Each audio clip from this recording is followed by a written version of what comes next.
Kalian mau top up tapi takut harga kemahalan? Atau takut ada minusnya? No! Memperkenalkan Kukui.id. Di Kukui.id ini kalian dapat top up kebutuhan game kalian dengan harga yang sangat ramah di kantong. Mulai dari Genshin Impact, Tower of Fantasy, Valorant, dan masih banyak lagi. Dan jangan khawatir, Kukui.id ini adalah tempat top up yang legal dan sudah tersedia beberapa testimoni di akun Instagramnya. Jadi tunggu apa lagi? Bagi kalian yang mau top up game kalian, langsung aja gas ke Kukui.id. Ingat top up, ingat Kukui.id. Sakana! Oh, sakana ka! Jiaragu!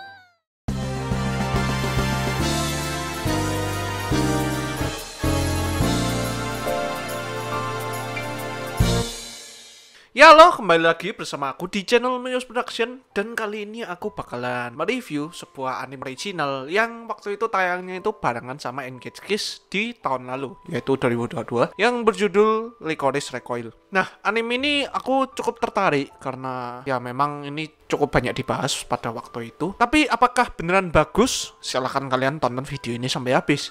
Cerita dari anime ini sendiri bermula dari sebuah lembaga keamanan militer di Jepang yang bernama Direct Attack, yang bertugas menangani kasus yang berkaitan dengan kriminalitas dan terorisme. Direct Attack ini menjalankan misi tersebut dengan menjalankan sebuah program yang bernama Program Lycoris, di mana program ini mengumpulkan semua anak wanita yatim piatu di Jepang untuk dilatih menjadi prajurit Direct Attack. Takina yang merupakan salah satu anggota dari Direct Attack melakukan kesalahan fatal dalam misinya dan terpaksa harus dikeluarkan dari Direct Attack. Dirinya pun mendapatkan pelatihan khusus dengan dipindah tugaskan ke sebuah markas rahasia Direct Attack yang bernama Lycoreko, sebuah kafe sekaligus markas di bawah naungan Direct Attack. Di sana dia bertemu dengan seorang wanita periang dan murah senyum yang bernama Chisato, dan mereka pun mulai melakukan keseharian mereka di Lycoreko. どう？好きなのあった？仕事に向いているものが欲しいですね。銃撃戦向きのランジェリーですか？そんなもんあるか！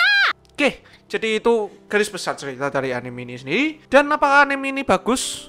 Simpelnya, anime ini tidak terlalu bagus gimana seperti yang dikatakan oleh orang-orang. Konsep ceritanya sedikit futuristik dan menjanjikan ya. Dan ada beberapa scene juga mengingatkanku pada movie John Wick. Namun untuk cerita tidak ada yang spesial. Malahan aku bisa bilang ini adalah template cerita anime original yang sama seperti anime original lainnya. Dan lebih parahnya lagi, anime ini berasa kayak gak ada arah. Dimulai dari bobotnya yang agak nanggung, mau berat mau ringan juga enggak. Dan tujuan cerita dari anime ini sendiri cukup tidak jelas. Banyak banget side karakter penting dan konflik-konflik yang sebenarnya bisa membangun cerita ini lebih dalam. Namun sepertinya karena keterbatasan durasi, jadi akhirnya berasa kurang dalam anime ini dan kesannya juga tergesa-gesa. Plot twist yang diberikan menurutku juga standar.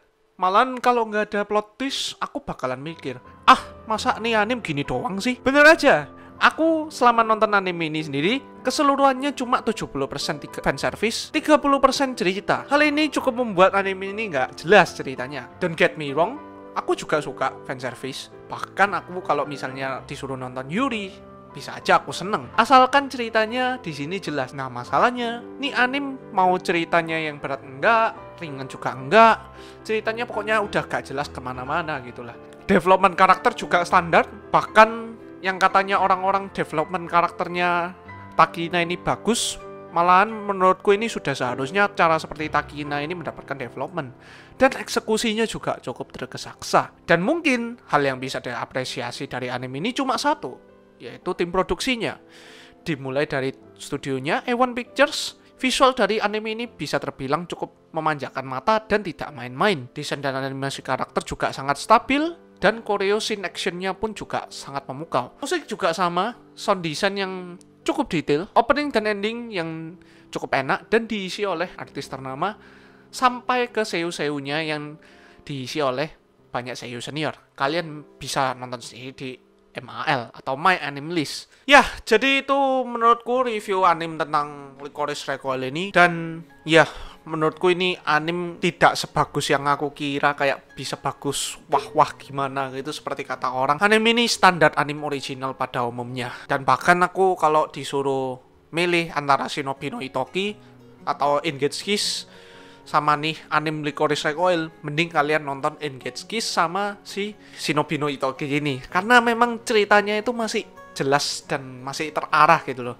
Di samping kalau misalnya Engage Case ini masih kayak ada fan service-nya yang cukup berlebih dan cukup brutal ya menurutku. Dan main karakter yang tidak mendapatkan development dari, at least karakterisasi dari Shinobi no Itoki ini masih realistis, meskipun kayak terkesan tidak terdevelop dengan baik. Menurutku anime ini sebenarnya nggak layak dapat season 2 ya, karena ya aku agak ragu sih sama season 2-nya justru. Kayak dari animenya aja udah kayak hampir gak jelas kayak gini. Season 2-nya mau kayak gimana? Ya harapannya sih bisa memuaskan ya kalau memang season 2-nya ini tayang dengan ya cukup baik gitu. Dan segitu aja review anime Licorice Recoil ini. Bagi kalian yang nggak setuju, bebas. Kalian mau dislike, mau like, gak apa-apa. Ya aku harapin kalian bisa like video ini sih ya itu. Dan bagi kalian yang ngomongin aku selera animenya ini ampas, mungkin lain kali aku bisa nunjukin watchlist anime yang sudah aku tonton dan yang OTW aku tonton ini gimana. Dan jangan lupa subscribe, like, dan share-nya di YouTube. Jangan lupa nyalain notification button-nya juga. Jangan lupa follow juga aku di Beastation. See you guys in the next video and stay healthy. Bye-bye.